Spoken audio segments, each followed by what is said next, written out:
बिस्मिल्लाहिर्रहमानिर्रहीम। आज आप मीडिया हजरात को यहाँ पे मदऊ करने का मतलब ये है कि हमारा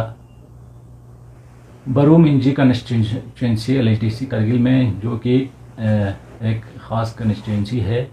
तो हमारे ख़ासकर मिंजी गाँव का एक देरीना डिमांड जो है, जो कि हमने पिछले कई सालों से उठाते आया है। तो इस डिमांड को, जो कि हमारे स्टूडेंट कम्युनिटी से ताल्लुक़ रखते हैं ये डिमांड, इन डिमांड्स को हमने मद्देनज़र रखते हुए आज यहाँ पे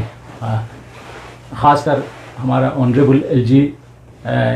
डॉक्टर BD मिश्रा जी और हमारा सेक्रेटरी एजुकेशन UT लद्दाख और हमारा डायरेक्टर एजुकेशन UT लद्दाख और CEO करगिल हमारा LHDC करगिल के ऑनरेबल चेयरमैन और honourable EC education LHDC Kargil और एजुकेशन डिपार्टमेंट के CEO वर्दी CEO साहब, तो इन तमाम हमारे अरबाब इक़्तिदार को मिंजी गाँवों के जो देरीना डिमांड एक है, जो कि PM श्री हाई स्कूल मिंजी को अपग्रेड करने के लिए हमने पिछले कई सालों से स्ट्रगल करते आए हैं। UT एडमिनिस्ट्रेशन को इससे पहले हमने LG जो कि अर्सवाइल J&K स्टेट हुआ करता था 2019 से पहले, तो उस वक़्त से लेकर हमने कई बार जो है गवर्नमेंट को, UT गवर्नमेंट को, UT लद्दाख को, सेक्रेटरी एजुकेशन और डायरेक्टर एजुकेशन को हमने कई बार बहुत सारे वफूद जो है जाके ये हायर सेकेंडरी का जो मुद्दा है, PM श्री हाई स्कूल मिंजी को अपग्रेड करने का जो मुद्दा है वो उठाया था, मगर अभी तक हमें कोई फ्रूटफुल डिसीजन इस पर नहीं आया सैंक्शन के लिहाज से, अप्रूवल के लिहाज से। तो इस डिमांड को मद्देनज़र रखते हुए हमने एक बार फिर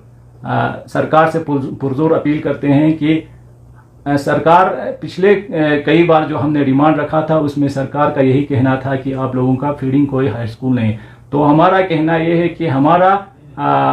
यहाँ फीडिंग अगर हाई स्कूल नहीं होगा तो मगर डिस्टेंस के लिहाज से हम न तो हमारे बच्चे 13 किलोमीटर सफ़र करके ट्रिस्पोन जा सकते हैं, न तो 13 किलोमीटर सफ़र करके यहाँ डिस्ट्रिक्ट हेडक्वार्टर पर करगिल सिटी में आ सकता है। तो इन सभी दुश्वारियों को मद्देनज़र रखते हुए, ख़ासकर हायर सेकेंडरी लेवल के बच्चों का, तो हमारा ऑनरेबल LG लद्दाख से और secretary education school education UT Ladakh और डायरेक्टरेट एजुकेशन UT लद्दाख और LHDC करगिल, ख़ासकर ऑनरेबल CC साहब और डिस्ट्रिक्ट एडमिनिस्ट्रेशन से भी हमारा गुजारिश यही रहेगा कि हमारे इस स्कूल को किसी भी सूरत में आपका क्राइटेरिया, अगर आप लोग high school feeding high school रखा होगा तो इन चीज़ों में कुछ रिलैक्सेशन लाकर हमारे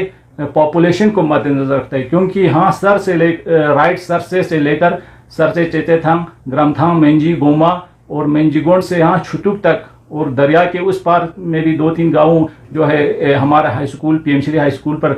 तालीम हासिल करने के लिए आते हैं बच्चे, और दरिया के इस पार भी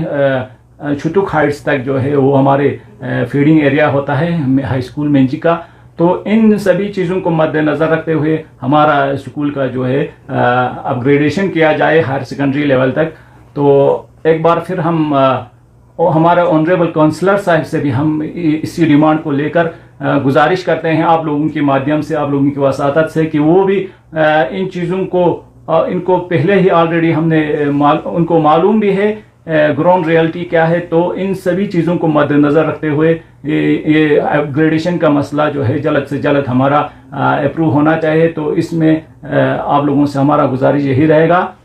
और साथ ही साथ हमारा गवर्नमेंट मिडिल स्कूल गोमा मिंजी जो है, जो कि हमारे जोन में सबसे, शायद मेरे ख्याल में सबसे ज़्यादा जोन एनरोलमेंट वाला स्कूल जो है वो माना जाता है, क्योंकि KGB करगिल ब्लॉक का KGB जो है वो इसी स्कूल के साथ अटैचमेंट रखा है। और इसके अलावा भी गाँव का फीडिंग एरिया भी बहुत है, और पास में हमने बहुत सारे हमारे फीडिंग स्कूल भी है, जिसमें चचेथांग मिडिल स्कूल है और डियंगुचे प्राइमरी स्कूल, ग्रमथांग मिडिल स्कूल और कुछ प्राइमरी स्कूल, कुछ मिडिल स्कूल, इसका फीडिंग एरिया भी है। तो इन सभी चीज़ों को मद्देनज़र रखते हुए गवर्नमेंट मिडिल स्कूल गोमा मिंजी को भी अपग्रेड करके हमारा गुजारिश है कि एक हाई स्कूल बनाया जाए, अपग्रेड करके हाई स्कूल का दर्जा दिया जाए। तो हम गवर्नमेंट से पुरजोर अपील करता है। और हमने पहले ऑलरेडी मिडिल स्कूल गोमा मिंजी का भी फिजिबिलिटी रिपोर्ट जो है वो गवर्नमेंट को पहले ही 2021-22 में हमने सबमिट किया है एजुकेशन डिपार्टमेंट के थ्रू। तो बराए करम हमारा इस मिडिल स्कूल को भी हाई स्कूल का दर्जा दिया जाए, क्योंकि हमारे बच्चे जो है एक तो ऑलरेडी हायर सेकेंडरी लेवल के बच्चे जो है 13 किलोमीटर क्रॉस करके यहाँ सिटी हायर सेकेंडरी, खासकर गर्ल्स स्टूडेंट जो है वो गर्ल्स हायर सेकेंडरी पे यहाँ पे ज़ेर तालीम है। तो और इनका इनरोलमेंट भी आप लोग चेक कर सकता है कि ज़्यादातर गर्ल्स हायर सेकेंडरी करगिल में मेंजी एरिया से आता है, हमारे एरिया से बच्चियाँ आता है। तो और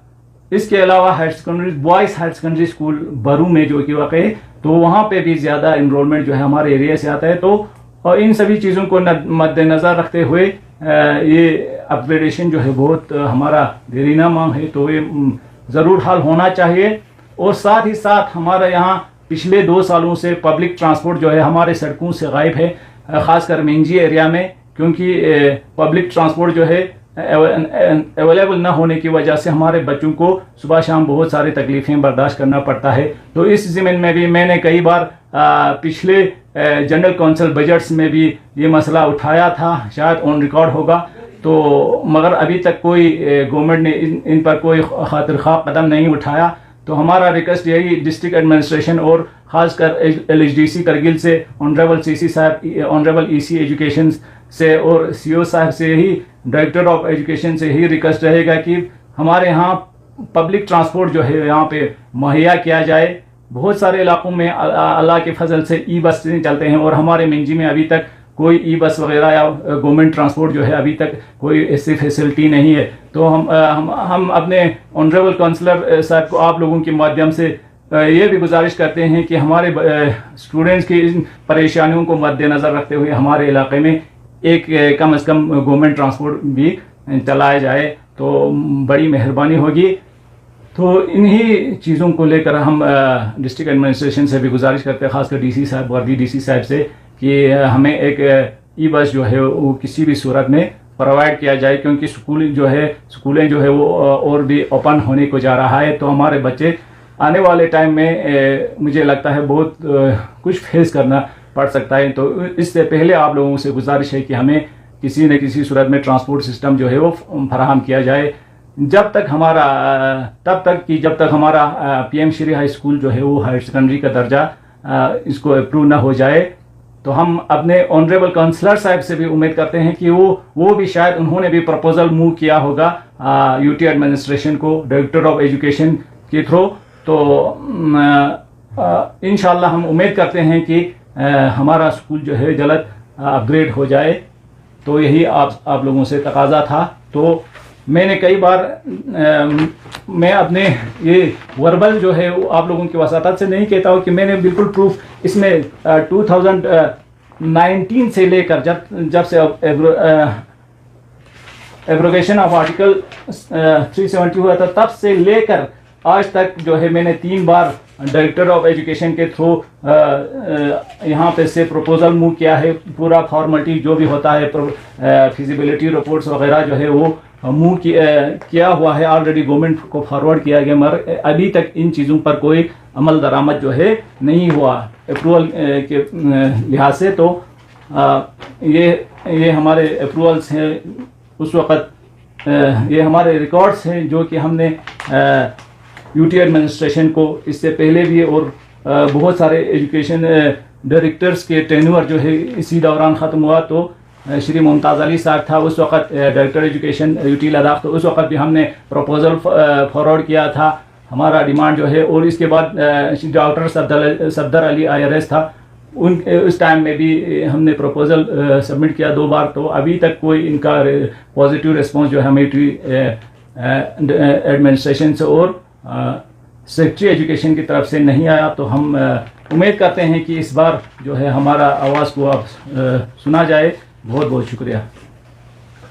तो काउंसलर साहब, तो मेहदी साहब, अभी आपने बताया कि अपग्रेडेशन और ट्रांसपोर्टेशन के बारे में, इस हवाले से आपके टेन्योर में आपने किस तरह से काम किया था, उस हवाले से आप क्या बताना चाहेंगे? मूसा साहब, इससे पहले हमने सबसे पहले तो हमारा फिरोज साहब जब हमारा 4th LHDC का चेयरमैन हुआ करता था, तो उनके थ्रू मैंने यहाँ से रिकमेंडेशन भेजा था। उस वक़्त हमारा एक्चुअल J&K स्टेट में हमारा डायरेक्टरेट हुआ करता था, तो उनके थ्रू हमने प्रपोजल भी सबमिट किया और उन्होंने यहाँ पे उन्होंने रिकमेंडेशन भी भेजा था, एक स्ट्रॉन्ग रिकमेंडेशन भेजा था। मगर बदकिस्मती से उस वक़्त एब्रोगेशन हुआ आर्टिकल 370 का और बहुत सारे डेवलपमेंट हुआ हमारे स्टेट को लेकर, तो इस वजह से ये चीज़ जो है नहीं हो सका। और इसके बाद मैंने कई दफ़ा मैंने पहले भी अर्ज़ किया कि आपको हमारे UT एडमिनिस्ट्रेशन लद्दाख को और हमारे इवन हमारे ऑनरेबल गवर्नर साहब, इससे पहले RK माथुर साहब भी यहाँ पे टूर हुआ करता था और BD मिश्रा साहब भी यहाँ पे टूर किया था कई बार। तो उनके पास भी हमने जब उनके विजिट यहाँ करगिल में हुआ करता था, तो वही पहला मुद्दा जो है हमारे ये होता था कि आप हमारे हाई स्कूल को हायर सेकेंडरी का दर्जा दिया जाए। तो इसमें पूरा कागजात है हमारे, जिसमें हमारे PRI मेंबर्स भी थे, हमारा नायब सरपंच और दोनों हलकों का, तो हम सब मिलकर ये उठाते आए हर फोरम पर, मगर अभी तक कोई इसका फ्रूटफुल नतीजा जो है हमें देखने को नहीं मिला। और इस के अलावा ट्रांसपोर्ट के बारे में मैंने कई बार डिस्ट्रिक्ट के टैक्स बजट के प्लान में मैंने ट्रांसपोर्ट के बारे में भी बहुत सारे सबमिशन, शायद ऑन रिकॉर्ड होगा, हमारे इंफॉर्मेशन डिपार्टमेंट के पास भी होगा, आप मीडिया हजरात के पास भी ऑन रिकॉर्ड होगा। 2 बार मैंने कंजिक्यूटिवली 2 बार मैंने 2 जनरल काउंसिल मीटिंग में मैंने ये ट्रांसपोर्टेशन का मसला उठाया था और डिस्ट्रिक्ट एडमिनिस्ट्रेशन ने उस वक्त श्योरिटी भी दिया था कि आप के इलाके के स्टूडेंट्स के लिए लिफ्ट करने के लिए हमने पब्लिक ट्रांसपोर्ट जो है हम प्रोवाइड करेंगे, मगर वो सिर्फ बातों पे रहा, मगर कोई अमली इक़दाम जो है अभी तक इन चीज़ों पर नहीं उठाया। तो अभी लगभग 1.5 साल होने जा रहे हैं, जो आपके इलेक्टेड काउंसलर है उनकी तरफ से किस तरह के कामकाज डेवलपमेंट वर्क्स किस तरह से किया जा रहा है आपके गाँव? शुक्रिया मुसा साहब, आपने ये सवाल मेरे से बहुत अच्छा सवाल किया कि डेवलपमेंटल एक्टिविटीज़ के लिहाज से जहाँ तक मैं, देखो सबसे पहले मैं ये चीज़ क्लियर करता हूँ कि मैं किसी को पर्सनल जो है मतलब एसेसिनेशन नहीं करना नहीं चाहता हूँ किसी की ज़ात पर, मगर बदकिस्मती आज मैं भी इस 5th LHDC काउंसिल को मैंने भी कॉन्टेस्ट किया था, मगर और मुझे भी अपने लिहाज से कुछ 20-25-30% जो है वोट मैंने भी लिया उनसे। तो मेरा फ़र्ज़ भी बनता है ये चीज़ें जो है पब्लिकली बोलें और अरबाब इक़्तिदार तक ये चीज़ें जाए। तो आप लोगों की वसातत से मैं ये बोलता जाऊँ कि जब मैं 4th LHDC के लिए मैं 2018-19 में इलेक्ट हुआ था, तो मैंने एक ऐसा वर्क कल्चर जो है पूरा डिस्ट्रिक्ट के अंदर एक मतलब यूनिक एक वर्क कल्चर जो है मैंने बनाने की कोशिश किया था। शायद आप लोगों ने भी सुना होगा, देखा होगा, मीडिया हज़रात भी, तो जिसमें ऐसा निज़ाम था कि जब जो ही जनरल काउंसिल का बजट जो है, बजट प्लान मीटिंग जो है वो ख़त्म होता था, तो इसके बाद मैंने अपने कंस्टिट्यूंसी का पूरा PRI मेंबर्स, जिसमें हमारे सरगुरू होता था, नंबरदार्स होता था और ज़िय्ज़त शहरी जो होते थे गाँव के, उन सब को लाकर, ख़ासकर 5 सरपंच जो है उनको ला के मैंने उन्हीं से ही साल का जो फाइनेंशियल ईयर का जो प्रपोजल होता था, किस काम में कितना पैसा हमें रखना है, किस काम को प्रायोरिटाइज करना है, तो इन चीज़ों पे मैंने एक थ्रेडबेयर डिस्कशन करता था, एक दिन पूरा मीटिंग करके उनसे, और 10 दिन 1 हफ्ते के अंदर उनसे प्लान लेकर उसी हिसाब से मैंने ग्रास रूट लेवल तक जो भी एलोकेशन होगा, जिसमें कैपेक्स बजट का जो एलोकेशन होता है और CCDA का भी हो, चाहे जिस कंपोनेंट का भी हो, उनको इस तरह मैंने ग्रास रूट लेवल पर पहुंचाने की कोशिश करता था। मगर बदकिस्मती से मुझे आज बोलना पड़ता है कि हमारा ऑनरेबल काउंसलर, रेस्पेक्टेड काउंसलर जो है, उन्होंने 1.5 साल हुआ मगर हमें कोई इन चीज़ों के बारे में अभी तक कोई किसी को भी इंफॉर्मेशन उन्होंने नहीं दिया। हालांकि हमारा PRI मेंबर्स भी आज हैं, मतलब वो एक्स सरपंच, एक्स पंच गाँव के अंदर है, एक नायब सरपंच एक्स, तो उनको भी, और इवन सरगरोज है गाँव के अंदर, तो इनको भी अभी तक कोई पता नहीं है कि डिस्ट्रिक्ट कैपेक्स में से हमें कितना शेयर मिला है। हालांकि इस साल मैंने सुनने में मुझे ऐसा देखने में आया कि 3 काम जो है हर एक काउंसलर के ऊपर, हर एक काउंसलर की कंपटेंसी में दिया है कि 3 काम जो है आप इसको आइडेंटिफाई करके देना है कैपेक्स बजट में से, वो CCDA से नहीं। तो इसका भी हमें अभी तक कोई अता पता नहीं है कि ऑनरेबल काउंसलर साहब ने ये काम जो है कहाँ पे प्रायोरिटाइज करके दिया, किस से इसका आइडेंटिफिकेशन ले लिया करके। तो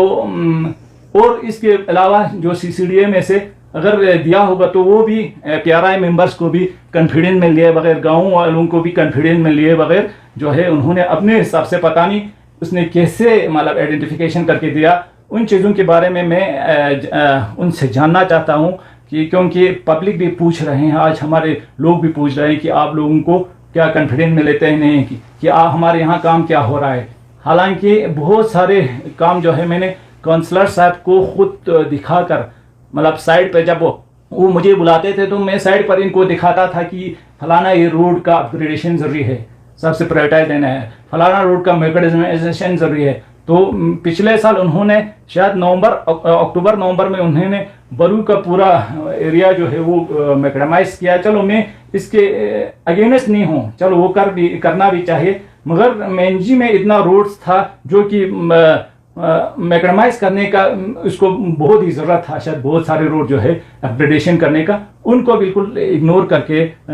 एक फुट भी अभी तक हमारे यहाँ मैकेडमाइजेशन नहीं हुआ है। तो इन चीज़ों को मैंने ऑनरेबल काउंसलर को ऑन स्पॉट जाकर दिखाया भी था। तो इसके अलावा बहुत सारे काम ऐसे हैं जो कि अभी तक पेंडिंग है। तो जो अभी नेशनल हाईवे है जो मेंजी साइड में अभी रुका हुआ है, तो सुनने में आया था उस पर कुछ सिटे विटे लगा हुए हैं, तो उसको बनाना बहुत इम्पोर्टेंट है वहाँ पे, तो क्या कहेंगे आप उस पर? नहीं, नेशनल हाईवे के, जहाँ तक नेशनल हाईवे का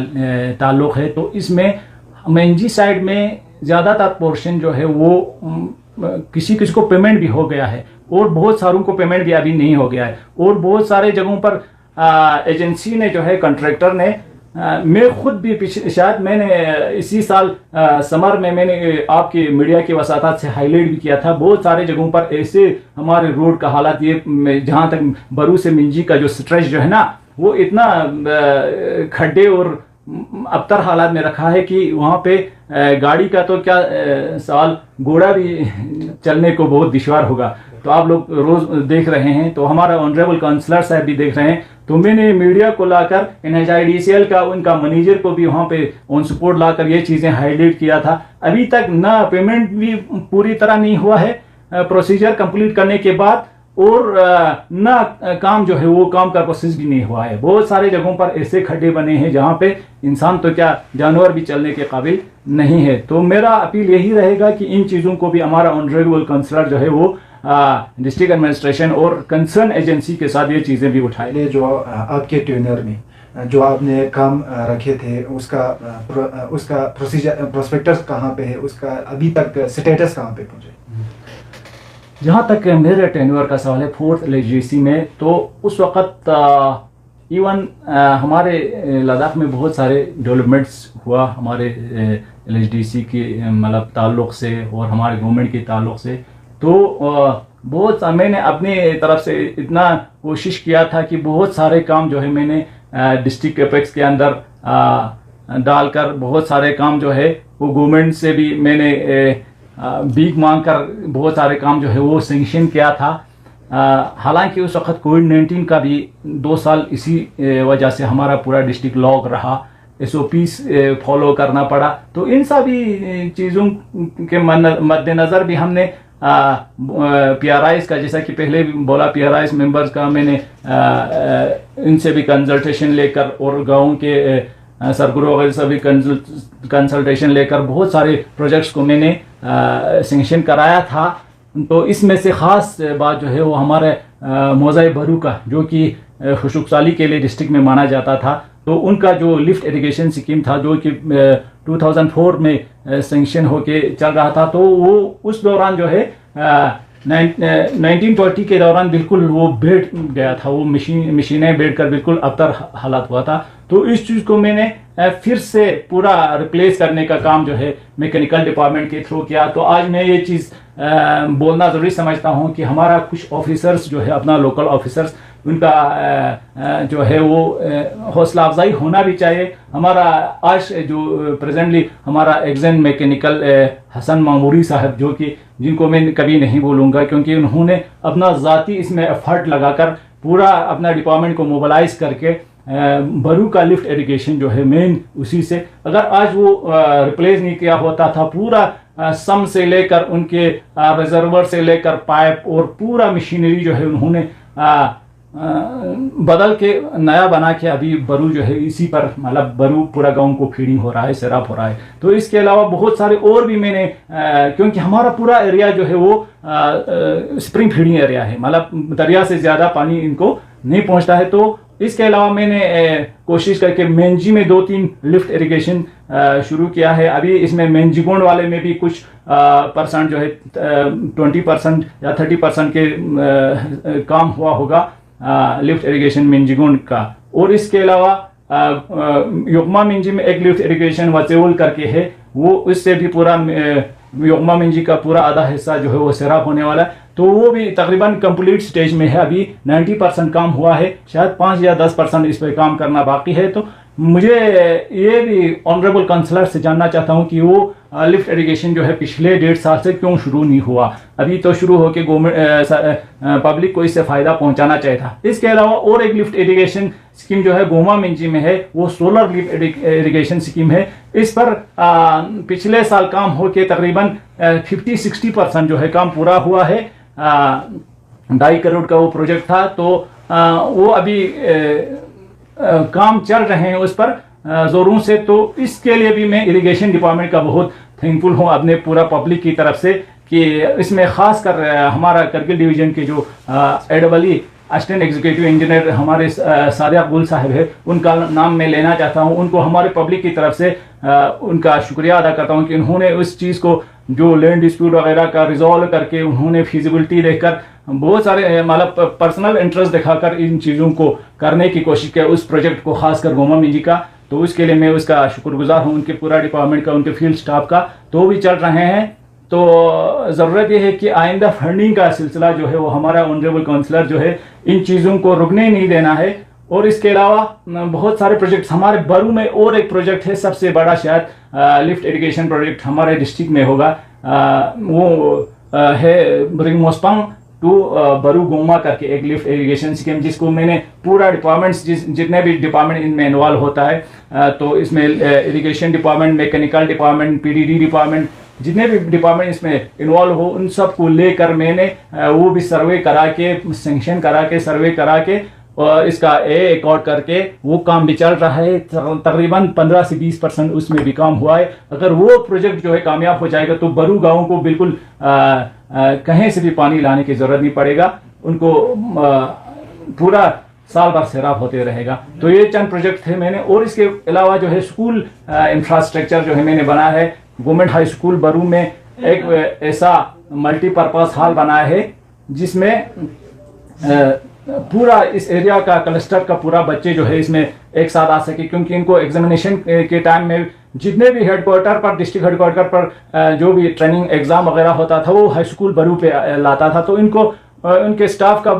एक डिमांड था कि हमें एक मल्टीपर्पज हॉल बनाया जाए, एग्जामिनेशन हॉल। तो वो भी 1.5 करोड़ का तकरीबन अप्रोक्सीमेटली 1 करोड़ 30 लाख का टेंडर हो के वो भी तकरीबन 60-70% जो है कामयाब कंप्लीट हो के इसका स्ट्रक्चर भी बना है, वो भी आप लोगों के सामने है। इसके अलावा PM Shri high school Meiji का नया बिल्डिंग जो है वो भी तकरीबन 40 या 50% कंप्लीट हुआ है। वो भी हमारे उस वक़्त के वर्दी education director education doctor Safdar साहब ने ज़ाती मुदाखलत करके उसको भी पीएमश्री में डाल के पीएमश्री इसमें सेंक्शन करके उन्होंने वो हाई स्कूल का स्ट्रक्चर जो है वो बनाया है। तो वो भी बन रहे हैं, इंशाल्लाह जल्दी बनने वाला है। तो हमारा कहने का मतलब ये है कि पूरा पब्लिक की बिहाफ पर मैं ऑनरेबल काउंसलर जो है हमारा वो मतलब थोड़ा चुस्तीपन अपने में चुस्तीपन लाके इन चीज़ों पर फॉलो करके कौन सा काम जो है किस स्टेज पर पहुंचा है और क्या करने की ज़रूरत है, इन चीज़ों पे नज़र रखने की ज़रूरत है। क्योंकि हमारे पब्लिक का ये शिकायत है आजकल की हमारा काउंसलर का कहीं भी आवाज़ देखने को नहीं मिल रहा है कहकर। तो मैं इन पर कोई ब्लेम या पर्सनल ये नहीं कर रहा हूँ, क्योंकि उनका दायित्व बनता है, उनका फराइज बनता है कि वो जब एक इंसान को पब्लिक का मैंडेट जब मिलता है तो पब्लिक का मैंडेट का एहतराम करना उस रिप्रेजेंटेटिव के लिए, क्या है जो भी हो, हमारा काउंसलर ही नहीं जो भी हो, पब्लिक रिप्रेजेंटेटिव को इसका फराइज से मनसबी जो है वो अपना अंजाम देना चाहे। तो इस हवाले से हम अपना ऑनरेबल काउंसलर से हमारा हाथ जोड़कर गुजारिश है कि वो जो भी काम डेवलपमेंटल एक्टिविटीज़ है रुपये है तो इन चीज़ों को फॉलो करें और आइंदा भी हमारे PRI मेंबर हो चाहे गांव के लोग हो उनसे कंसल्ट करके, न कि अपने हिसाब से, उनसे पूरा कंसल्ट करके एक शफाफ तरीके से प्रपोजल्स जो है आइडेंटिफिकेशन वगैरह जो है वो कराया जाए। उनसे हमारा ये अपील है कि हम उम्मीद करते हैं कि हमारा ऑनरेबल काउंसलर जो है आइंदा ऐसे चीज़ों पर हसासियत अपना हसास होके इन चीज़ों पर पूरा ध्यान दें।